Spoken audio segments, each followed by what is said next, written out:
Hello friends, welcome to ILA classes, the school of competitive exams. ಇವತ್ತಿನ ಪ್ರಮುಖವಾದಂತಹ current affairs ಟಾಪಿಕ್ಗಳನ್ನು discuss ಮಾಡೋಣ. Discussion start ಮಾಡೋದಕ್ಕಿಂತ ಮುಂಚೆ ಕಳೆದ ಸೆಷನ್ನಲ್ಲಿ ಕೇಳಲಾದಂತಹ ಪ್ರಶ್ನೆಯ ಸರಿಯಾದ ಉತ್ತರವನ್ನು ತಿಳಿದುಕೊಳ್ಳೋಣ. ಭಾರತದಲ್ಲಿ ಯಾವ ನ್ಯಾವಿಗೇಷನ್ ಸಿಸ್ಟಮ್ ಅನ್ನು ದೇಶೀಯವಾಗಿ ಅಥವಾ ಸ್ಥಳೀಯವಾಗಿ ಡೆವಲಪ್ ಮಾಡಲಾಗಿದೆ ಅಂತ ಪ್ರಶ್ನೆ ಕೇಳಲಾಗಿತ್ತು. ಆಪ್ಷನ್ಗಳಲ್ಲಿ ನವಗತಿ, ಆಪ್ಷನ್ 2 ಪ್ರಣತಿ, ಆಪ್ಷನ್ 3 ನಾವಿಕ್ ಅಥವಾ ಆಪ್ಷನ್ 4 GPS 5G ಅಂತ ಇತ್ತು. ಸರಿಯಾದ ಉತ್ತರ ಆಪ್ಷನ್ 3 ನಾವಿಕ್ ಅನ್ನುವ ನ್ಯಾವಿಗೇಷನ್ ಸಿಸ್ಟಮ್ ಅನ್ನ ಭಾರತದಲ್ಲಿ ದೇಶೀಯವಾಗಿ ಡೆವಲಪ್ ಮಾಡಲಾಗಿದೆ. ಅಥವಾ ಇದರ ಅರ್ಥವನ್ನ ನಾವು ಈ ಭಾರತೀಯವಾಗಿ ಡೆವಲಪ್ ಮಾಡಲಾದಂತಹ GPS ಸಿಸ್ಟಮ್ನ ಹೆಸರು ನಾವಿಕ್ ಅಂತ ಅರ್ಥ ಮಾಡ್ಕೋಬಹುದಾಗಿದೆ. ಸೊ ಈ ನಾವಿಕ್ ಬಗ್ಗೆ ಕೆಲವೊಂದಿಷ್ಟು ಇಂಪಾರ್ಟೆಂಟ್ ಮಾಹಿತಿಗಳನ್ನು ತಿಳಿದುಕೊಳ್ಳೋಣ. ನಾವಿಕ್ ಅಂತಂದರೆ NAVIC, ಇದು ಶಾರ್ಟ್ ಫಾರ್ಮ್ ಆಗಿದ್ದು ಇದರ ಒಂದು ವಿಸ್ತೃತ ರೂಪ ಏನು ಅಂತಂದರೆ ನ್ಯಾವಿಗೇಷನ್ ವಿತ್ ಇಂಡಿಯನ್ ಕಾನ್ಸ್ಟೆಲೇಷನ್ ಅಂತ. ನ್ಯಾವಿಗೇಷನ್ ವಿತ್ ಇಂಡಿಯನ್ ಕಾನ್ಸ್ಟೆಲೇಷನ್ ಅಥವಾ ನಾವಿಕ್ ಅನ್ನುವ ದೇಶೀಯವಾಗಿ ಡೆವಲಪ್ ಮಾಡಲಾದಂತಹ ನ್ಯಾವಿಗೇಷನ್ ಸಿಸ್ಟಮ್ನ ಹೆಸರಾಗಿದೆ. ಮುಖ್ಯವಾಗಿ Indian regional navigation satellite system ಅಥವಾ IRNSSನ ಅಡಿಯಲ್ಲಿ ಈ ನಾವಿಕ್ ಅನ್ನುವ ನ್ಯಾವಿಗೇಷನ್ ಸಿಸ್ಟಮನ್ನು ಡೆವಲಪ್ ಮಾಡಲಾಗಿದ್ದು ಇದರ ಮುಖ್ಯ ಉದ್ದೇಶವನ್ನು ತಿಳ್ಕೊಳ್ಳೋದಾದರೆ ರಿಯಲ್ ಟೈಮ್ ಲೊಕೇಶನ್ ಸರ್ವಿಸಸ್ಗಳನ್ನು ಅಥವಾ ನೈಜ ಸಮಯದ ಸ್ಥಾನಿಕ ಸೇವೆಗಳನ್ನು ಒದಗಿಸುವಲ್ಲಿ ಈ ನಾವಿಕ್ ಅನ್ನುವ ನ್ಯಾವಿಗೇಷನ್ ಸಿಸ್ಟಮ್ ಸಾಕಷ್ಟು ಸಹಾಯ ಮಾಡಲಿದೆ. ಸೊ ಇದರ ಒಂದು ವ್ಯಾಪ್ತಿ ಎಷ್ಟಿರುತ್ತೆ ಅಂತಂದರೆ ಭಾರತದ ದೇಶದ ಗಡಿಯಿಂದ ಸುಮಾರು 1500 ಕಿಲೋಮೀಟರ್ಗಳಷ್ಟು ವಿಸ್ತರಣೆಯವರೆಗೆ ಈ ಒಂದು ರಿಯಲ್ ಟೈಮ್ ಲೊಕೇಶನ್ಗಳನ್ನು ಅಥವಾ ನೈಜ ಸಮಯದ ಸ್ಥಾನಿಕ ಸೇವೆಗಳನ್ನು ಒದಗಿಸುವಲ್ಲಿ ಈ ನಾವಿಕ್ ಅನ್ನುವ ನ್ಯಾವಿಗೇಷನ್ ಸಿಸ್ಟಮ್ ಕೆಲಸವನ್ನು ಮಾಡಲಿದೆ. ಸೊ ಇದರಲ್ಲಿ ಮುಖ್ಯವಾಗಿ 7 ಉಪಗ್ರಹಗಳನ್ನು ಅವುಗಳ ಸಹಾಯದಿಂದ ಕಮ್ಯುನಿಕೇಷನ್ ಸ್ಯಾಟಲೈಟ್ಗಳ ಸಹಾಯದಿಂದ ಈ ನಾವಿಕ್ ಅನ್ನುವ ನ್ಯಾವಿಗೇಷನ್ ಸಿಸ್ಟಮ್ನ ಒಂದು ಉಪಯೋಗವನ್ನು ನಾವು ಪಡೆದುಕೊಳ್ಳಬಹುದಾಗಿದೆ. ಸೊ ಇದರ ಗುರಿಯನ್ನು ತಿಳ್ಕೊಳ್ಳೋದಾದರೆ ಈ ನಾವಿಕ್ ಅನ್ನುವ ಈ ನ್ಯಾವಿಗೇಷನ್ ಸಿಸ್ಟಮ್ನ ಸಹಾಯದಿಂದ ನೈಸರ್ಗಿಕ ವಿಕೋಪಗಳಾಗಿರಬಹುದು ಅವುಗಳ ಬಗ್ಗೆ ಹೆಚ್ಚಿನ ಮಾಹಿತಿಗಳನ್ನು ಪತ್ತೆ ಹಚ್ಚಲು ಮತ್ತು ಆಳ ಸಮುದ್ರದಲ್ಲಿ ಪ್ರಯಾಣಿಸುವಂತಹ ಮೀನುಗಾರರಿಗೆ ತುರ್ತು ಎಚ್ಚರಿಕೆಗಳನ್ನು ನೀಡುವುದು, ಅಲರ್ಟ್ಗಳನ್ನು ನೀಡುವುದು. ಅಷ್ಟೇ ಅಲ್ಲದೆ ಈ ಭಾರತದಲ್ಲಿನ ಸಾರ್ವಜನಿಕ ದಟ್ಟಣೆ ಅಥವಾ ಈ ಟ್ರಾಫಿಕ್ ಜಾಮ್ಗಳ ಕುರಿತಾದಂತಹ ಮೇಲ್ವಿಚಾರಣೆಯನ್ನು ಮಾಡುವ ಒಂದು ಉದ್ದೇಶದಿಂದ ಈ ನಾವಿಕ್ ಅನ್ನುವ ಸೆಟಲೈಟ್ ಉಪಯೋಗವನ್ನು ಮಾಡಿಕೊಂಡು ನ್ಯಾವಿಗೇಷನ್ ಸಿಸ್ಟಮನ್ನು ಡೆವಲಪ್ ಮಾಡಲಾಗಿದೆ. ಇದನ್ನು ಇಂಡಿಯನ್ GPS ಅಂತ ಕೂಡ ನಾವು ಕರಿಬಹುದಾಗಿದೆ. ಸೊ ನೆನ್ಪಿಟ್ಕೊಳ್ಳಿ, ನಾವಿಕ್ ಇದರ full form navigation with Indian constellation. ಅದೇ ರೀತಿಯಾಗಿ Indian regional navigation satellite system ಅಥವಾ IRNSS ಅನ್ನುವ ಯೋಜನೆಯ ಅಡಿಯಲ್ಲಿ ಈ ನಾವಿಕ್ ಅನ್ನುವ ನ್ಯಾವಿಗೇಷನ್ ಸಿಸ್ಟಮನ್ನು ಡೆವಲಪ್ ಮಾಡಲಾಗಿದೆ. ಸೊ ನಾವಿಕ್ ಅಂತ ಕರೆಕ್ಟಾಗಿ ಆನ್ಸರ್ ಮಾಡಿದಂತಹ ಎಲ್ಲ ಸ್ಟೂಡೆಂಟ್ಸ್ಗಳಿಗೆ ಕಂಗ್ರ್ಯಾಚುಲೇಷನ್ಸ್. ಇದೇ ರೀತಿ ಡಿಸ್ಕಷನ್ನಲ್ಲಿ ಭಾಗವಹಿಸ್ತಾ ಇರಿ, ಕರೆಕ್ಟ್ ಆನ್ಸರ್ಗಳನ್ನು ನೀಡ್ತಾ ಇರಿ ಅಂತ ಹೇಳ್ತಾ ಇವತ್ತಿನ ಪ್ರಶ್ನೆಯನ್ನು ನೋಡೋಣ. ತಳೀಯವಾಗಿ ಮಾರ್ಪಡಿಸಿದ ಅಥವಾ ಜೆನೆಟಿಕಲಿ ಮಾಡಿಫೈಡ್ ಆದಂತಹ ಕೃಷಿ ಉತ್ಪನ್ನವನ್ನು ರೀಸೆಂಟಾಗಿ ಒಂದು ಅಪ್ರೂವಲನ್ನು ನೀಡಲಾಗಿದೆ. ಸೊ ಜೆನೆಟಿಕಲಿ ಮಾಡಿಫೈಡ್ ಅಥವಾ GM ಕ್ರಾಪ್ಸ್, ಈ ಒಂದು GM ಕ್ರಾಪ್ಸ್ ಯಾವುದು ಅಂತ ಪ್ರಶ್ನೆ ಇದ್ದು ಆಪ್ಷನ್ಗಳಲ್ಲಿ ಆಪ್ಷನ್ 1 ಸಾಸಿವೆ, ಆಪ್ಷನ್ 2 ಎಳ್ಳು, ಆಪ್ಷನ್ 3 ಹತ್ತಿ ಅಥವಾ ಆಪ್ಷನ್ 4 ಬದನೆಕಾಯಿ ಅಂತ ಇದೆ. ಜೆನೆಟಿಕಲಿ ಮಾಡಿಫೈಡ್ ಮಾಡಲಾದಂತಹ ಯಾವ ಕೃಷಿ ಉತ್ಪನ್ನಕ್ಕೆ ರೀಸೆಂಟಾಗಿ ಅಪ್ರೂವಲನ್ನು ನೀಡಲಾಗಿದೆ ಅಂತ ಆಪ್ಷನ್ಗಳಲ್ಲಿರುವಂತಹ 4 ಆಪ್ಷನ್ಗಳಲ್ಲಿ ಕರೆಕ್ಟ್ ಆನ್ಸರನ್ನು ಕಮೆಂಟ್ ಬಾಕ್ಸ್ನಲ್ಲಿ ಕಮೆಂಟ್ ಮಾಡಿ. ಸಾಸಿವೆ, ಎಳ್ಳು, ಹತ್ತಿ ಅಥವಾ ಬದನೆಕಾಯಿ ಅಂತ ಕಮೆಂಟ್ ಬಾಕ್ಸ್ನಲ್ಲಿ ಕಮೆಂಟ್ ಮಾಡಿ. ಮುಂದಿನ ಸೆಷನ್ನಲ್ಲಿ ಕರೆಕ್ಟ್ ಆನ್ಸರನ್ನು ತಿಳಿದುಕೊಳ್ಳೋಣ. ILA ಕ್ಲಾಸಸ್ ಧಾರವಾಡನಲ್ಲಿ ಹೊಸ ಬ್ಯಾಚ್ಗಳು ಪ್ರಾರಂಭವಾಗ್ತಾ ಇವೆ. ಹೊಸ KAS, PSI, PC ಬ್ಯಾಚ್ಗಳು ಪ್ರಾರಂಭವಾಗ್ತಾ ಇದ್ದು ಇಂಟ್ರೆಸ್ಟ್ ಇರುವಂತಹ ಅಭ್ಯರ್ಥಿಗಳು ILA ಕ್ಲಾಸಸ್ ಗಟ್ಟು ಸ್ಕ್ವೇರ್ ಬಿಲ್ಡಿಂಗ್ನ ಸಪ್ತಾಪುರ ಬ್ರಾಂಚ್ಗೆ ಭೇಟಿ ನೀಡುವುದರ ಮೂಲಕ ಅಡ್ಮಿಷನ್ ಮಾಡ್ಕೋಬಹುದು. ನಿಮ್ಮ ಯಾವುದೇ ಕ್ವೇರೀಸ್ಗಳು ಇದ್ದರೆ ಕೆಳಗೆ ತಿಳಿಸಲಾದಂತಹ ಕಾಂಟ್ಯಾಕ್ಟ್ ನಂಬರನ್ನು ಸಂಪರ್ಕಿಸುವುದರ ಮೂಲಕ ಕ್ವೇರೀಸ್ಗಳನ್ನು ಕ್ಲಿಯರ್ ಮಾಡಿಕೊಂಡು ಅಡ್ಮಿಷನ್ ಮಾಡ್ಕೋಬಹುದಾಗಿದೆ. ಕಾಂಟ್ಯಾಕ್ಟ್ ನಂಬರ್ 9353312470 ಅಂತ. ಇನ್ನೂ ಹೆಚ್ಚಿನ ಮಾಹಿತಿಗಾಗಿ ಈ ಕೆಳಗಿನ ಕಾಂಟ್ಯಾಕ್ಟ್ ನಂಬರ್ಗೆ ಸಂಪರ್ಕಿಸಿ. ನಮ್ಮ ಯೂಟ್ಯೂಬ್ ಚಾನಲ್ಗೆ ಹೊಸದಾಗಿ ಭೇಟಿ ನೀಡ್ತಾ ಇದ್ದರೆ ಸಬ್ಸ್ಕ್ರೈಬ್ ಮಾಡಿ, ಬೆಲ್ ಐಕಾನನ್ನು ಕ್ಲಿಕ್ ಮಾಡಿ. ಇದರಿಂದ ನಾವು ಅಪ್ಲೋಡ್ ಮಾಡುವಂಥ ಎಲ್ಲ ವಿಡಿಯೋಗಳ ನೋಟಿಫಿಕೇಷನ್ಗಳನ್ನು ನೀವು ಇನ್ಸ್ಟಂಟಾಗಿ ಪಡ್ಕೋಬೋದಾಗಿದೆ. ಈಗ ಡಿಸ್ಕಸ್ ಮಾಡ್ತಾ ಇರುವಂತಹ ಕರೆಂಟ್ ಅಫೇರ್ಸ್ ನೋಟ್ಸ್ಗಳನ್ನು ಫ್ರೀಯಾಗಿ ಡೌನ್ಲೋಡ್ ಮಾಡಿಕೊಳ್ಳಲು ನಮ್ಮ ಟೆಲಿಗ್ರಾಮ್ ಚಾನಲ್ ILA ಕ್ಲಾಸಸ್ಸನ್ನು ಸಬ್ಸ್ಕ್ರೈಬ್ ಮಾಡಿ. ಇನ್ನು ಇವತ್ತಿನ ಆರ್ಟಿಕಲ್ಗೆ ಸಂಬಂಧಿಸಿದಂತಹ ಮೊದಲ ಪ್ರಶ್ನೆಯನ್ನು ತಿಳಿದುಕೊಳ್ಳೋಣ. ಆಸ್ಟ್ರಾ ಹಿಂದ್ ಅಥವಾ 2022ರ ಈ ಯುದ್ಧ ವ್ಯಾಯಾಮವನ್ನು, ಆಸ್ಟ್ರಾ ಹಿಂದ್ ಅನ್ನುವ ಯುದ್ಧ ವ್ಯಾಯಾಮವನ್ನು ಯಾವ ದೇಶಗಳ ಸಶಸ್ತ್ರ ಪಡೆಗಳ ನಡುವೆ ನಡೆಸಲಾಗ್ತಾ ಇದೆ ಅಂತ ಪ್ರಶ್ನೆ ಇದ್ದು, ಆಪ್ಷನ್ 1 USA, ಜಪಾನ್ ಮತ್ತು ಭಾರತ, ಆಪ್ಷನ್ 2 ಭಾರತ ಮತ್ತು ಆಸ್ಟ್ರೇಲಿಯಾ, ಆಪ್ಷನ್ 3 ಆಸ್ಟ್ರೇಲಿಯಾ ಮತ್ತು USA ಮತ್ತು ಭಾರತ, ಆಪ್ಷನ್ 4 ಭಾರತ ಮತ್ತು ಜಪಾನ್ ಅಂತ ಇದೆ. ಸರಿಯಾದ ಉತ್ತರ ಭಾರತ ಮತ್ತು ಆಸ್ಟ್ರೇಲಿಯಾ. ಹೆಸರಲ್ಲೇ ಸೂಚಿಸುವ ಹಾಗೆ ಆಸ್ಟ್ರಾ ಹಿಂದ್ ಅಂದರೆ ಆಸ್ಟ್ರೇಲಿಯಾ ಮತ್ತು ಇಂಡಿಯಾ ಈ ಎರಡೂ ರಾಷ್ಟ್ರಗಳ ಸಶಸ್ತ್ರ ಪಡೆಗಳ ನಡುವೆ ಈ ಆಸ್ಟ್ರಾ ಹಿಂದ್ 2022ರ ಆವೃತ್ತಿಯ ಯುದ್ಧ ವ್ಯಾಯಾಮವನ್ನು ನಡೆಸಲಾಗ್ತಾ ಇದೆ. Option 2 is right answer. ಇನ್ನು ಈ ಆಸ್ಟ್ರಾ ಹಿಂದ್ ಅನ್ನುವ 2022ರ ಯುದ್ಧ ವ್ಯಾಯಾಮದ ಬಗ್ಗೆ ಕೆಲವೊಂದಿಷ್ಟು ಮಹತ್ವದ ಮಾಹಿತಿಗಳನ್ನು ತಿಳಿದುಕೊಳ್ಳೋದಾದರೆ, ರಾಜಸ್ಥಾನದ ಮಹಾಜನ್ ಫೀಲ್ಡ್ ಫೈರಿಂಗ್ ರೇಂಜ್ನಲ್ಲಿ ಭಾರತ ಮತ್ತು ಆಸ್ಟ್ರೇಲಿಯಾ ಸೇನೆಗಳ ತುಕಡಿಯ ನಡುವೆ ದ್ವಿಪಕ್ಷೀಯವಾದಂತಹ ಅಥವಾ ಬೈಲ್ಯಾಟರಲ್ ಆದಂತಹ ಒಂದು ತರಬೇತಿ ಯುದ್ಧ ವ್ಯಾಯಾಮ ಆಸ್ಟ್ರಾ ಹಿಂದ್ ಅನ್ನುವ 2022ರ ಆವೃತ್ತಿ ನಡೀತಾ ಇದೆ ಅಂತ ಕಾಂಟೆಕ್ಸ್ಟ್ನಿಂದ ನಮಗೆ ತಿಳಿದು ಬರುತ್ತೆ. ಮುಖ್ಯವಾಗಿ ಈ ವಿಶ್ವಸಂಸ್ಥೆಯ ಶಾಂತಿ ಜಾರಿ ಮಾಡುವಂತಹ ಆದೇಶದ ಮೇರೆಗೆ ಈ ಅರೆ ಮರುಭೂಮಿ ಭೂಪ್ರದೇಶದಲ್ಲಿ, ಅಂದರೆ ನಮಗೆಲ್ಲ ಗೊತ್ತಿರುವ ಹಾಗೆ ರಾಜಸ್ಥಾನದಲ್ಲಿ ಮರುಭೂಮಿ ಇರುವುದರಿಂದ ಅಂತಹ ಪ್ರದೇಶಗಳಲ್ಲಿ ಈ ಒಂದು ಎಕ್ಸಸೈಸನ್ನು ಮಲ್ಟಿ ಡೊಮೇನ್ ಅಥವಾ ಬಹು ಡೊಮೇನ್ ಕಾರ್ಯಾಚರಣೆಗಳನ್ನು ಕೈಗೊಳ್ಳುವಂತಹ ಒಂದು ಪಾಸಿಟಿವ್ ಮಿಲಿಟರಿ ರಿಲೇಷನ್ಸ್ಗಳನ್ನು ಎಸ್ಟಾಬ್ಲಿಷ್ ಮಾಡುವಂತಹ ನಿಟ್ಟಿನಲ್ಲಿ ಪರಸ್ಪರ ಉತ್ತಮ ಅಭ್ಯಾಸಗಳನ್ನು ಅಥವಾ ಬೆಸ್ಟ್ ಪ್ರಾಕ್ಟೀಸ್ಗಳನ್ನು ಎಕ್ಸ್ಚೇಂಜ್ ಮಾಡಿಕೊಳ್ಳುವುದು ಮತ್ತು ಈ ಎರಡೂ ರಾಷ್ಟ್ರಗಳ ನಡುವಿನ ಒಂದು ಉತ್ತಮ ಕಾರ್ಯನಿರ್ವಹಣೆ ಮಾಡುವಂತಹ ಸಾಮರ್ಥ್ಯ ಅಥವಾ ಇಂಟರ್ ಆಪರೇಬಿಲಿಟಿಯನ್ನು ಕೆಪಾಸಿಟಿಯನ್ನು ಇಂಪ್ರೂವ್ ಮಾಡುವಂತಹ ನಿಟ್ಟಿನಲ್ಲಿ ಈ ಯುದ್ಧ ವ್ಯಾಯಾಮವನ್ನು ಭಾರತ ಮತ್ತು ಆಸ್ಟ್ರೇಲಿಯಾದ ಸೇನೆಗಳು ನಡೆಸ್ತಾ ಇವೆ ರಾಜಸ್ಥಾನದಲ್ಲಿ. ಸೊ ಇದು ಈ ಆಸ್ಟ್ರಾ ಹಿಂದ್ 2022ರ ಆವೃತ್ತಿಯ ಮೊದಲನೇ ಬಾರಿಗೆ ಈ ಆಸ್ಟ್ರೇಲಿಯಾ ಮತ್ತು ಭಾರತದ ಸಶಸ್ತ್ರ ಪಡೆಗಳು ಈ ಒಂದು ಆಸ್ಟ್ರಾ ಹಿಂದ್ ಅನ್ನುವ ಸರಣಿಯ ಈ ಯುದ್ಧ ವ್ಯಾಯಾಮದಲ್ಲಿ ಭಾಗವಹಿಸ್ತಾ ಇವೆ. ಭಾರತ ಮತ್ತು ಆಸ್ಟ್ರೇಲಿಯಾಗಳ ನಡುವೆ ಪ್ರತಿ ವರ್ಷ ಈ ಒಂದು ಆಸ್ಟ್ರಾ ಹಿಂದ್ ಅನ್ನುವ ವಾರ್ಷಿಕ ಯುದ್ಧ ವ್ಯಾಯಾಮ ಏನಿದೆ ಪರ್ಯಾಯವಾಗಿ ನಡೆಯಲಿದೆ. ಅಂದರೆ ಈ ವರ್ಷ ರಾಜಸ್ಥಾನದಲ್ಲಿ ನಡೀತಾ ಇದೆ ಭಾರತದಲ್ಲಿ, ಮುಂದಿನ ವರ್ಷ ಇದು ಆಸ್ಟ್ರೇಲಿಯಾನಲ್ಲಿ ನಡೆಯಲಿದೆ. ಆಗಲೇ ಡಿಸ್ಕಸ್ ಮಾಡಿದ ಹಾಗೆ ಕೆಲವೊಂದಿಷ್ಟು ಈ ಒಂದು ಆಸ್ಟ್ರಾ ಹಿಂದ್ ಅನ್ನುವ ಯುದ್ಧ ವ್ಯಾಯಾಮದ ಉದ್ದೇಶಗಳನ್ನು ತಿಳ್ಕೊಂಡ್ವಿ. ಅದೇ ರೀತಿಯಾಗಿ ಈ ಸೇನೆಗಳ ನಡುವಿನ ಒಂದು ಅಂಡರ್ಸ್ಟ್ಯಾಂಡಿಂಗನ್ನು ಇಂಪ್ರೂವ್ ಮಾಡುವುದು ಅಷ್ಟೇ ಅಲ್ಲದೆ ಪರಸ್ಪರ ಕಾರ್ಯಸಾಧ್ಯತೆಗಳನ್ನು ಅಂದರೆ ಇಂಟರ್ ಆಪರೇಬಿಲಿಟಿಯನ್ನು ಇಂಪ್ರೂವ್ ಮಾಡುವುದು ಮತ್ತು ಭಾರತ ಮತ್ತು ಆಸ್ಟ್ರೇಲಿಯಾ ದೇಶಗಳ ನಡುವಿನ ಬಾಂಧವ್ಯವನ್ನು ಬಲಪಡಿಸುವಂತಹ ಉದ್ದೇಶವನ್ನು ಆಸ್ಟ್ರಾ ಹಿಂದ್ 22 ಅನ್ನುವ ಯುದ್ಧ ವ್ಯಾಯಾಮ ಹೊಂದಿದೆ. ಸೊ ನೆನ್ಪಿಟ್ಕೊಳ್ಳಿ, ಆಸ್ಟ್ರಾ ಹಿಂದ್ ಅಂದರೆ ಹೆಸರಲ್ಲೇ ಸೂಚಿಸುವ ಹಾಗೆ ಆಸ್ಟ್ರೇಲಿಯಾ ಮತ್ತು ಭಾರತ ಈ ಎರಡೂ ರಾಷ್ಟ್ರಗಳ ನಡುವಿನ ಸೇನೆಗಳ ಒಂದು ಸಶಸ್ತ್ರ ಪಡೆಗಳ ನಡುವಿನ ಯುದ್ಧ ವ್ಯಾಯಾಮ ಆಗಿದೆ. ಮುಂದಿನ ಪ್ರಶ್ನೆಯನ್ನು ನೋಡೋಣ. ಈ ಕೆಳಗಿನ ಯಾವ ಉಪಕ್ರಮವನ್ನು ಈ ಕೋರ್ಟ್ ವ್ಯವಸ್ಥೆಯಲ್ಲಿ ಸೇರಿಸಲಾಗಿಲ್ಲ ಅಂತ ಪ್ರಶ್ನೆ ಇದ್ದು, ಆಪ್ಷನ್ಗಳಲ್ಲಿ ಆಪ್ಷನ್ 1 ವರ್ಚುವಲ್ ನ್ಯಾಯ ಗಡಿಯಾರ ಅಥವಾ ವರ್ಚುವಲ್ ಜಸ್ಟಿಸ್ ಕ್ಲಾಕ್ ಅಂತ, ಆಪ್ಷನ್ 2 ಜಸ್ಟಿಸ್ ಮೊಬೈಲ್ ಅಪ್ಲಿಕೇಶನ್ ಅಂತ ಇದೆ, ಆಪ್ಷನ್ 3 S3WAAS ವೆಬ್ಸೈಟ್ ಅಥವಾ ಸೇವಾಸ್ ಅನ್ನುವ ವೆಬ್ಸೈಟ್, ಆಪ್ಷನ್ 4 ಸ್ವಯಂಚಾಲಿತ ಸಾಕ್ಷಿ ಉತ್ಪಾದನೆ. ಇವುಗಳಲ್ಲಿ ಯಾವುದು ಈ ಕೋರ್ಟ್ ವ್ಯವಸ್ಥೆಯಲ್ಲಿ, ಈ ಕೋರ್ಟ್ ಸಿಸ್ಟಮ್ನಲ್ಲಿ ಅಳವಡಿಸಲಾಗಿಲ್ಲ ಅಂತ ಪ್ರಶ್ನೆ ಇದೆ, ಸೇರಿಸಲಾಗಿಲ್ಲ ಅಂತ ಇದೆ.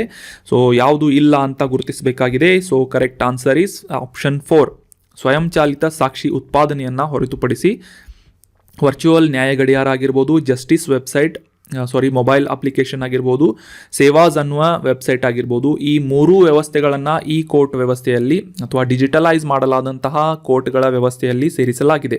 ಸೊ ಈ ಕೋರ್ಟ್ ಬಗ್ಗೆ ಕೆಲವೊಂದಿಷ್ಟು ಮಹತ್ವದ ಮಾಹಿತಿಗಳನ್ನು ತಿಳಿದುಕೊಳ್ಳೋಣ. ಈ ಜಸ್ಟಿಸ್ ಡೆಲಿವರಿ ಸಿಸ್ಟಮ್ ಅಥವಾ ನ್ಯಾಯಾಂಗ ವ್ಯವಸ್ಥೆಯ ಒಂದು ವ್ಯವಸ್ಥೆಯ ಬಗ್ಗೆ ಯಾವುದಾದ್ರೂ ಆರ್ಟಿಕಲ್ನಲ್ಲಿ ಅಥವಾ ಎಸ್ಸೆಗಳಲ್ಲಿ ನಿಮಗೆ ಟಾಪಿಕ್ಸ್ಗಳು ಬಂದಾಗ ಈ ಒಂದು ಇನ್ಫಾರ್ಮೇಷನ್ಗಳನ್ನು ಕಂಪಲ್ಸರಿಯಾಗಿ ಮೆನ್ಷನ್ ಮಾಡಿ ಈ ಕೋರ್ಟ್ಗೆ ಸಂಬಂಧಿಸಿದಂತಹ ಈ ಇನ್ಫಾರ್ಮೇಷನ್ ಈಗ ಡಿಸ್ಕಸ್ ಮಾಡೋಣ. ಕಾಂಟೆಕ್ಸ್ಟ್ ಅನ್ನು ಅರ್ಥ ಮಾಡ್ಕೊಳ್ಳೋದಾದ್ರೆ, ಈ ಕೋರ್ಟ್ ಅನ್ನುವ ಒಂದು ಯೋಜನೆ ಅಡಿಯಲ್ಲಿ ಕೇಂದ್ರ ಸರ್ಕಾರದ ಮಹತ್ವಾಕಾಂಕ್ಷಿ ಯೋಜನೆಯಾದಂತಹ ಜಸ್ಟಿಸ್ ಡೆಲಿವರಿ ಸಿಸ್ಟಮ್ನಲ್ಲಿ ಮಹತ್ವದ ಒಂದು ಹೆಜ್ಜೆಯಾದಂತಹ ಈ ಕೋರ್ಟ್ ಯೋಜನೆಯ ಅಡಿಯಲ್ಲಿ ಸಾಕಷ್ಟು ಉಪಕ್ರಮಗಳನ್ನು ಭಾರತದ ಪ್ರಧಾನಮಂತ್ರಿಯಾದಂತಹ ನರೇಂದ್ರ ಮೋದಿ ಅವರಿಂದ ಲಾಂಚ್ ಮಾಡಲಾಗಿದೆ ಅಂತ ಕಾಂಟೆಕ್ಸ್ಟ್ನಿಂದ ನಮಗೆ ತಿಳಿದು ಬರುತ್ತೆ. ಸೊ ಇವುಗಳಲ್ಲಿ ಪ್ರಮುಖವಾಗಿ ಮೊದಲನೇದಾಗಿ ವರ್ಚುವಲ್ ಜಸ್ಟಿಸ್ ಗಡಿಯಾರ ಅಥವಾ ವರ್ಚುವಲ್ ಜಸ್ಟಿಸ್ ಕ್ಲಾಕ್ ಅಂತ ಈ ಒಂದು ಉಪಕ್ರಮದ ಹೆಸರಾಗಿದ್ದು, ಇದರಲ್ಲಿ ಮುಖ್ಯವಾಗಿ ನ್ಯಾಯಾಲಯದ ಒಂದು ಲೆವೆಲ್ನಲ್ಲಿ ದಿನ, ವಾರ, ತಿಂಗಳ ಆಧಾರದ ಮೇಲೆ ಯಾವುದೇ ರೀತಿಯಾದಂತಹ ಕೇಸ್ಗಳು ಅಥವಾ ಪ್ರಕರಣಗಳ ವಿಲೇವಾರಿ ಮಾಡುವಂತಹ ವಿಷಯ ಮತ್ತು ಬಾಕಿ ಇರುವಂತಹ ಪ್ರಕರಣಗಳ ವಿವರಗಳನ್ನು ನೀಡುವಂತಹ ಒಂದು ಸಿಸ್ಟಮ್ ಯಾವುದು ಅಂತಂದರೆ ಜಸ್ಟಿಸ್ ಗಡಿಯಾರ ಅಥವಾ ಜಸ್ಟಿಸ್ ಕ್ಲಾಕ್ ಅಂತ ಕರೆಯಲಾಗುತ್ತೆ.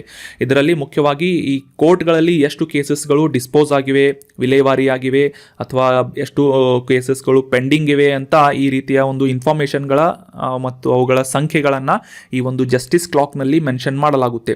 ಇಲ್ಲಿ ಮೆನ್ಷನ್ ಮಾಡಿದ ಹಾಗೆ ಅಂಕಿಅಂಶಗಳನ್ನು ಪ್ರದರ್ಶಿಸುವಂತಹ ಇನಿಷಿಯೇಟಿವ್ ವರ್ಚುವಲ್ ಜಸ್ಟಿಸ್ ಕ್ಲಾಕ್ ಆಗಿದೆ.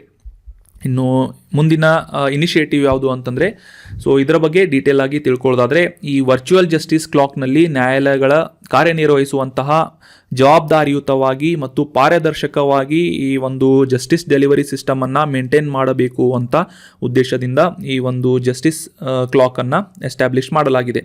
ಸೊ ಸಾರ್ವಜನಿಕರು ಜಿಲ್ಲಾ ನ್ಯಾಯಾಲಯಗಳ ವೆಬ್ಸೈಟ್ ಒಂದು ಆಕ್ಸೆಸ್ ಮಾಡುವುದರ ಮೂಲಕ ನ್ಯಾಯಾಲಯದ ಸ್ಥಾಪನೆಯ ಒಂದು ವರ್ಚುವಲ್ ಜಸ್ಟಿಸ್ ಗಡಿಯಾರದ ಮೂಲಕ ಎಷ್ಟು ಸಂಖ್ಯೆಯ ಕೇಸಸ್ಗಳು ಅಥವಾ ಪ್ರಕರಣಗಳು ಪೆಂಡಿಂಗ್ ಇವೆ ಅಥವಾ ಎಷ್ಟು ವಿಲೇವಾರಿ ಅಥವಾ ಡಿಸ್ಪೋಸ್ ಆಗಿವೆ ಅಂತ ಸಾರ್ವಜನಿಕರಿಗೆ ಈ ಒಂದು ಮಾಹಿತಿಯನ್ನು ನೀಡುವುದಕ್ಕೆ ಈ ಜಸ್ಟಿಸ್ ಗಡಿಯಾರ ಸಹಾಯ ಮಾಡುತ್ತೆ.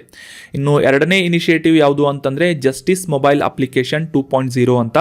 ಇದು ಮುಖ್ಯವಾಗಿ ನ್ಯಾಯಾಲಯ ಮತ್ತು ಪ್ರಕರಣಗಳ ನಿರ್ವಹಣೆಯ ಕುರಿತಾದಂತಹ ಮಾಹಿತಿಯನ್ನು ನೀಡುವಂತಹ ಅಪ್ಲಿಕೇಶನ್ ಆಗಿದ್ದು, ಇದರಲ್ಲಿ ವೈಯಕ್ತಿಕವಾಗಿ ಯಾವ ನ್ಯಾಯಾಧೀಶರಿಗೆ ಎಷ್ಟು ಕೇಸಸ್ಗಳು ಡಿಸ್ಪೋಸ್ ಮಾಡಲು ಬಾಕಿ ಉಳಿದುಕೊಂಡಿವೆ ಅಂತ ಇಂಡಿವಿಜುವಲ್ ಆಗಿ ಇನ್ಫಾರ್ಮೇಷನ್ ಅನ್ನು ನೀಡುವಂತಹ ಅಪ್ಲಿಕೇಶನ್ ಈ ಜಸ್ಟಿಸ್ ಮೊಬೈಲ್ ಅಪ್ಲಿಕೇಶನ್ 2.0 ಆಗಿದೆ. ಈ ಅಪ್ಲಿಕೇಶನ್ನಲ್ಲಿ ಮುಖ್ಯವಾಗಿ ಹೈಕೋರ್ಟ್ ಮತ್ತು ಸುಪ್ರೀಂ ಕೋರ್ಟ್ನ ನ್ಯಾಯಾಧೀಶರಿಗೂ ಲಭ್ಯ ಆಗುವಂತೆ ಈ ತಮ್ಮ ಜ್ಯೂರಿಸ್ಡಿಕ್ಷನ್ನಲ್ಲಿ ರಾಜ್ಯಗಳು ಮತ್ತು ಜಿಲ್ಲೆಗಳಲ್ಲಿ ಬಾಕಿ ಇರುವಂತಹ ಮತ್ತು ವಿಲೇವಾರಿ ಮಾಡಲಾಗುವಂತಹ ಕೆಲವೊಂದಿಷ್ಟು ಕೇಸಸ್ಗಳ ಅಥವಾ ಪ್ರಕರಣಗಳ ಮೇಲ್ವಿಚಾರಣೆಯನ್ನು ಈ ನ್ಯಾಯಾಧೀಶರು ಮಾಡಬಹುದಾಗಿದೆ ಈ ಜಸ್ಟಿಸ್ ಮೊಬೈಲ್ ಅಪ್ಲಿಕೇಶನ್ 2.0 ಅನ್ನುವ ಅಪ್ಲಿಕೇಶನ್ ಮುಖಾಂತರ. ಇನ್ನು ಮೂರನೇದ್ದು ಡಿಜಿಟಲ್ ಕೋರ್ಟ್ ಅಂತ. ಆಗ ಈ ಡಿಜಿಟಲ್ ಕೋರ್ಟ್ ಹೆಸರಲ್ಲೇ ಸೂಚಿಸುವ ಹಾಗೆ ಯಾವುದೇ ರೀತಿಯಾದಂತಹ ದಾಖಲೆಗಳನ್ನು ಡಿಜಿಟೈಸ್ ಮಾಡಿ ಒಂದು ಡಿಜಿಟೈಸ್ ಮಾಡಲಾದಂತಹ ರೂಪದಲ್ಲಿ, ಅಂದರೆ ಕಂಪ್ಯೂಟರೈಸ್ ಮಾಡಲಾದಂತಹ ರೂಪದಲ್ಲಿ ಕಾಗದ ರಹಿತವಾದಂತಹ ಅಥವಾ ಪೇಪರ್ಲೆಸ್ ಕೋರ್ಟ್ಗಳಾಗಿ ಪರಿವರ್ತನೆ ಮಾಡುವಂತಹ ಸಿಸ್ಟಮನ್ನು ಡಿಜಿಟಲ್ ಕೋರ್ಟ್ ಅಂತ ಕರೆಯಲಾಗುತ್ತೆ. ಸೊ ಈ ಒಂದು ಉಪಕ್ರಮವನ್ನು ಕೂಡ ಈಗ ರೀಸೆಂಟಾಗಿ ಲಾಂಚ್ ಮಾಡಲಾಗಿದೆ. ಮತ್ತು ನೆಕ್ಸ್ಟ್ ಇನಿಷಿಯೇಟಿವ್ ಅಥವಾ ಉಪಕ್ರಮ ಯಾವುದು ಅಂತಂದರೆ S3WWAS ಅಂತ. ಇದನ್ನು 3 ಅಂತಂದರೆ ಇ ಅಂತ ನಾವು ಗುರುತಿಸಬಹುದು. ಸೊ ಸೇವಾಸ್ ಅನ್ನುವ ವೆಬ್ಸೈಟ್ ಅಂತ ಇದನ್ನು ಕರೀಬಹುದಾಗಿದೆ. ಮುಖ್ಯವಾಗಿ ಈ ಒಂದು ನ್ಯಾಯಾಂಗಕ್ಕೆ ಸಂಬಂಧಿಸಿದಂತಹ ನಿರ್ದಿಷ್ಟ ಮಾಹಿತಿಯಾಗಿರ್ಬೋದು, ಆ ಒಂದು ನ್ಯಾಯಾಂಗದಿಂದ ನೀಡುವಂತಹ ಸೇವೆಗಳನ್ನು ಪ್ರಕಟಿಸುವಂತಹ ವೆಬ್ಸೈಟ್ ಈ ಸೇವಾಸ್ ಅನ್ನುವ ವೆಬ್ಸೈಟ್ ಆಗಿದೆ. ಮುಖ್ಯವಾಗಿ ಈ ಒಂದು ವೆಬ್ಸೈಟ್ಗಳನ್ನು ರಚಿಸಲು, ಕಾನ್ಫಿಗರ್ ಮಾಡಲು, ನಿಯೋಜಿಸಲು ಒಂದು ನಿರ್ಮಾಣ ಮಾಡಬಹುದಾದಂತಹ ಚೌಕಟ್ಟನ್ನು ಈ ವೆಬ್ಸೈಟ್ಗಳು ಒದಗಿಸಿಕೊಡುತ್ತವೆ. ಸೊ ಇದರಲ್ಲಿ ಮುಖ್ಯವಾಗಿ ಸುರಕ್ಷಿತವಾದಂತಹ ಸ್ಕೇಲೆಬಲ್ ಮತ್ತು ಯಾವುದೇ ರೀತಿಯಾಗಿ ಸಾರ್ವಜನಿಕರಿಗೆ ಪ್ರವೇಶ ಮಾಡುವಂತಹ ಆಕ್ಸೆಸ್ ಮಾಡಿಕೊಳ್ಳಬಹುದಾದಂತಹ ವೆಬ್ಸೈಟ್ಗಳಾಗಿ ಈ ಒಂದು ಕ್ಲೌಡ್ ಸೇವೆಯನ್ನು ಈ ಸೇವಾಸ್ ಅನ್ನುವ ವೆಬ್ಸೈಟ್ ಮುಖಾಂತರ ನೀಡಬಹುದಾಗಿದೆ. ಕ್ಲೌಡ್ ಸೇವೆ ಅಂತಂದರೆ ಕ್ಲೌಡ್ ಸರ್ವಿಸಸ್ ಅಂತ ನಾವು ಕರಿತೇವೆ. ಈ ಸ್ಟೋರೇಜ್ ಇನ್ಫ್ರಾಸ್ಟ್ರಕ್ಚರನ್ನು, ಸ್ಟೋರೇಜ್ ನೆಟ್ವರ್ಕ್ ಆದಂತಹ ಇನ್ಫ್ರಾಸ್ಟ್ರಕ್ಚರನ್ನು ಕ್ಲೌಡ್ಗಳು ಅಂತ ನಾವು ಈ ಒಂದು ಕಂಪ್ಯೂಟರ್ ವ್ಯವಸ್ಥೆಯಲ್ಲಿ ಅರ್ಥ ಮಾಡ್ಕೋಬೋದಾಗಿದೆ. ಸೊ ಈ ಸೇವಾಸ್ ಅನ್ನುವ ವೆಬ್ಸೈಟ್ಗಳ ಮುಖಾಂತರ ಬಹುಭಾಷಾ ಮತ್ತು ನಾಗರಿಕ ಸ್ನೇಹಿ ಮತ್ತು ಅಂಗವಿಕಲ ಸ್ನೇಹಿಯಾಗಿ ಈ ವೆಬ್ಸೈಟ್ಗಳನ್ನು ಡೆವಲಪ್ ಮಾಡಲಾಗ್ತಾ ಇದೆ ಈ ಕೋರ್ಟ್ ಇನಿಷಿಯೇಟಿವ್ ಅಥವಾ ಉಪಕ್ರಮದಲ್ಲಿ ಅಂತ ನಾವು ಅರ್ಥ ಮಾಡ್ಕೋಬೋದಾಗಿದೆ. ಸೊ ಈ ರೀತಿಯಾದಂತಹ 4 ಉಪಕ್ರಮಗಳನ್ನು ಭಾರತದ ಪ್ರಧಾನಮಂತ್ರಿ ನರೇಂದ್ರ ಮೋದಿ ಅವರಿಂದ ಲಾಂಚ್ ಮಾಡಲಾಗಿದ್ದು, ಮೊದಲನೇದು ವರ್ಚುವಲ್ ಜಸ್ಟಿಸ್ ಕ್ಲಾಕ್ ಅಂತ, ಎರಡನೇದು ಈ ಜಸ್ಟಿಸ್ ಮೊಬೈಲ್ ಅಪ್ಲಿಕೇಶನ್ ಮತ್ತು ಡಿಜಿಟಲ್ ಕೋರ್ಟ್ಗಳು, ನಾಲ್ಕನೇದು ಸೇವಾಸ್ ಅನ್ನುವ ವೆಬ್ಸೈಟ್ಗಳಾಗಿವೆ. ಸೊ ಈ ರೀತಿಯಾದಂತಹ ಪಾಯಿಂಟ್ಸ್ಗಳನ್ನು ನೀವು ಈ ಜಸ್ಟಿಸ್ ಡೆಲಿವರಿ ಸಿಸ್ಟಮ್ಗೆ ಸಂಬಂಧಿಸಿದಂತಹ ಎಸ್ಸೆಗಳಲ್ಲಿ ಮೆನ್ಷನ್ ಮಾಡಬಹುದಾಗಿದೆ. So note it down. ಮುಂದಿನ ಪ್ರಶ್ನೆಯನ್ನು ನೋಡೋಣ. ಕಪ್ಪು ಹವಳಗಳು ರೀಸೆಂಟಾಗಿ ನ್ಯೂಸ್ನಲ್ಲಿದ್ದು, ಈ ಬ್ಲ್ಯಾಕ್ ಕೋರಾಲ್ಸ್ ಅಥವಾ ಕಪ್ಪು ಹವಳಗಳು ಇತ್ತೀಚೆಗೆ ಎಲ್ಲಿ ಕಂಡು ಬಂದಿವೆ ಅಂತ ಪ್ರಶ್ನೆ ಇದೆ. ಆಪ್ಷನ್ 1 ಲಕ್ಷದ್ವೀಪ, ಆಪ್ಷನ್ 2 ಮನ್ನಾರ್ ಕೊಲ್ಲಿ, ಆಪ್ಷನ್ 3 ಅಂಡಮಾನ್ ಮತ್ತು Nicobar, option 4 great barrier reef ಅಂತ ಇದೆ. ಸರಿಯಾದ ಉತ್ತರ ಆಸ್ಟ್ರೇಲಿಯಾದ ಸಮೀಪ ಇರುವಂತಹ ಗ್ರೇಟ್ ಬ್ಯಾರಿಯರ್ ರೀಫ್ನಲ್ಲಿ. Option 4 is right answer. ಆ ಒಂದು ಪ್ರದೇಶದಲ್ಲಿ ಕಪ್ಪು ಹವಳಗಳು ಕಂಡು ಬಂದಿವೆ, ಸಂಶೋಧಕರಿಂದ ಕಂಡುಹಿಡಿಯಲಾಗಿದೆ ಅಂತ ರೀಸೆಂಟಾಗಿ ನ್ಯೂಸ್ನಲ್ಲಿತ್ತು. So option 4 is right answer. ಮೊದಲಿಗೆ ಕಾಂಟೆಕ್ಸ್ಟನ್ನು ಅರ್ಥ ಮಾಡ್ಕೊಳ್ಳೋದಾದರೆ, ಆಸ್ಟ್ರೇಲಿಯಾದ ಕರಾವಳಿಯಲ್ಲಿರುವಂತಹ ಗ್ರೇಟ್ ಬ್ಯಾರಿಯರ್ ರೀಫ್ ಈ ಒಂದು ಕೋರಾಲ್ ಸಮುದ್ರದಲ್ಲಿ ರೀಸೆಂಟಾಗಿ ಸುಮಾರು 2500 ಅಡಿ ಕೆಳಗೆ ಇರುವಂತಹ ಆಳದಲ್ಲಿ ವಾಸಿಸುವಂತಹ 5 ಹೊಸ ಜಾತಿಯ ಕಪ್ಪು ಹವಳಗಳನ್ನು ಕಂಡುಹಿಡಿಯಲಾಗಿದೆ ಅಂತ ಕಾಂಟೆಕ್ಸ್ಟ್ನಲ್ಲಿ ನಮಗೆ ತಿಳಿದು ಬರುತ್ತೆ.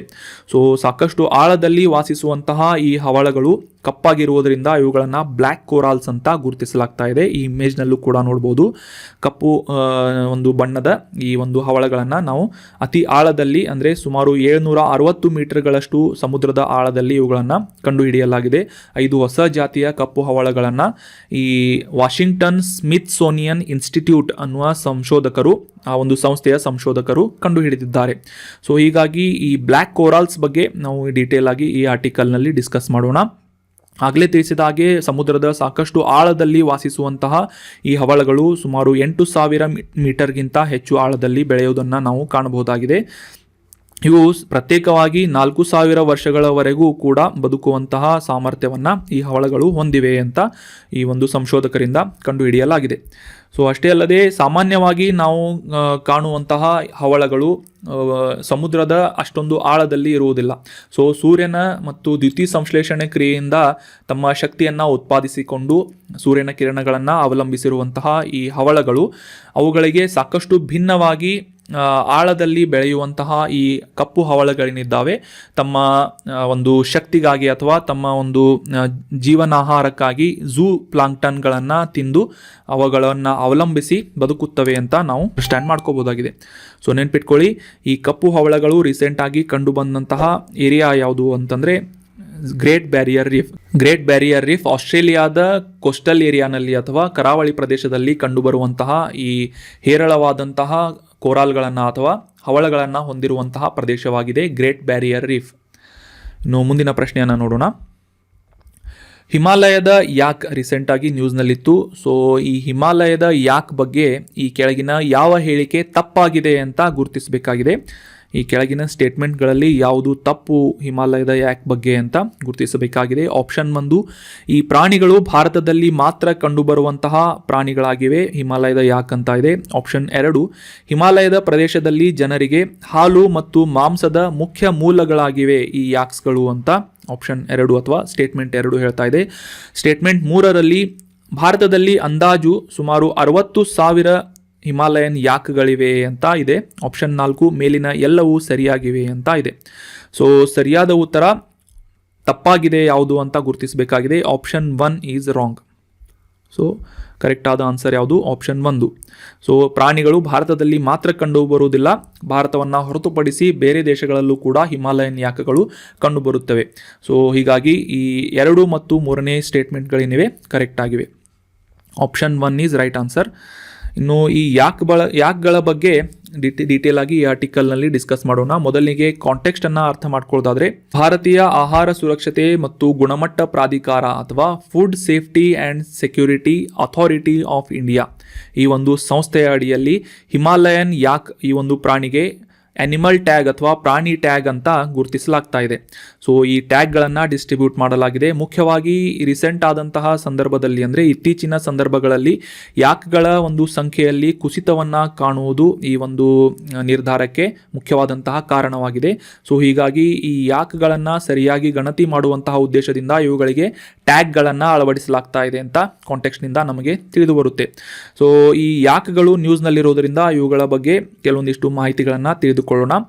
ಈ ಯಾಕ್ಗಳು ಸಾಂಪ್ರದಾಯಿಕವಾಗಿ ಆ ಒಂದು ಪ್ರದೇಶದಲ್ಲಿ ವಾಸಿಸುವಂತಹ, ಮುಖ್ಯವಾಗಿ ಹಿಮಾಲಯದ ಪ್ರದೇಶದಲ್ಲಿ ವಾಸಿಸುವಂತಹ ಜನರಿಗೆ ಹಾಲು ಮತ್ತು ಮಾಂಸದ ಉದ್ಯಮಕ್ಕೆ ಸಾಕಷ್ಟು ಸಹಾಯಕಾರಿಯಾಗಿ ಕೆಲಸ ಮಾಡುವಂತಹ ಅಥವಾ ಒಂದು ಉಪಯೋಗಕ್ಕೆ ಬರುವಂತಹ ಪ್ರಾಣಿಗಳಾಗಿವೆ ಈ ಹಿಮಾಲಯನ್ ಯಾಕ್ಗಳು. ಸೊ ಹಿಮಾಲಯನ್ ಯಾಕ್ಗಳ ಒಂದು ಸೈಂಟಿಫಿಕ್ ನೇಮ್ ಅಥವಾ ಒಂದು ವೈಜ್ಞಾನಿಕ ಹೆಸರು ಏನು ಅಂತಂದರೆ ಬಾಸ್ ಗ್ರುನಿಯನ್ಸ್ ಅಂತ. ಬಾಸ್ ಗ್ರುನಿಯನ್ಸ್ ಅನ್ನೋದು ದೇಶೀಯವಾಗಿ ಈ ಒಂದು ಹಿಮಾಲಯನ್ ಯಾಕ್ಗಳ ಸಾಕು ಪ್ರಾಣಿಗಳ ಒಂದು ಹೆಸರು ಬಾಸ್ ಗ್ರುನಿಯನ್ ಅಂತ.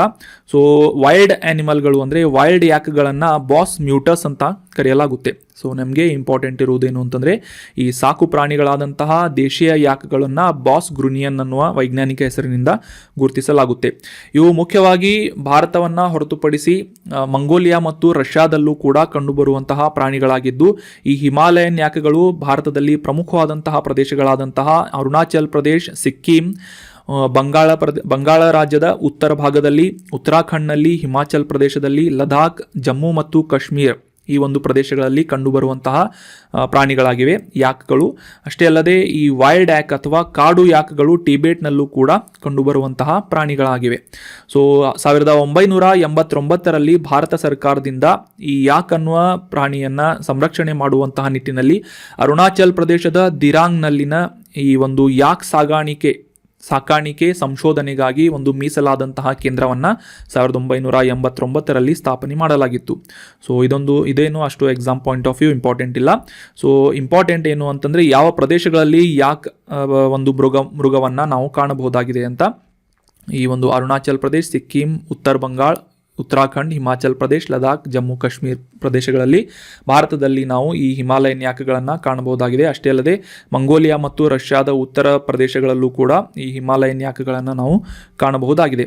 ಇನ್ನು 2019ರಲ್ಲಿ ನಡೆದಂತಹ ಜನಗಣತಿಯ ಪ್ರಕಾರ ಭಾರತದಲ್ಲಿ ಸುಮಾರು 58,000 ಯಾಕ್ಗಳನ್ನು ಈ ಒಂದು ಗಣತಿಯಲ್ಲಿ ಸೇರಿಸಿಕೊಳ್ಳಲಾಗಿದ್ದು 2012ರಲ್ಲಿ ನಡೆದಂತಹ ಗಣತಿಯ ಕಂಪ್ಯಾರಿಸನ್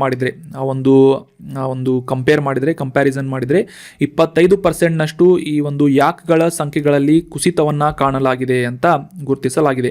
ಸೊ ಹೀಗಾಗಿ ಈ ಯಾಕ್ಗಳ ಸಂರಕ್ಷಣೆಯನ್ನು ಮಾಡುವಂತಹ ನಿಟ್ಟಿನಲ್ಲಿ ಇವುಗಳ ಗಣತಿಯನ್ನು ಒಂದು ಎಫಿಷಿಯೆಂಟ್ ಮ್ಯಾನರ್ನಲ್ಲಿ ಕಂಡಕ್ಟ್ ಮಾಡುವಂತಹ ನಿಟ್ಟಿನಲ್ಲಿ ಈ ಪ್ರಾಣಿಗಳಿಗೆ ಆ್ಯನಿಮಲ್ ಟ್ಯಾಗನ್ನು ನೀಡಲಾಗ್ತಾ ಇದೆ. So that was about Himalayan tag. ಮುಂದಿನ ಪ್ರಶ್ನೆಯನ್ನು ನೋಡೋಣ. NCCಯನ್ನು ಯಾವ ವರ್ಷದಲ್ಲಿ ಸ್ಥಾಪನೆ ಮಾಡಲಾಯಿತು?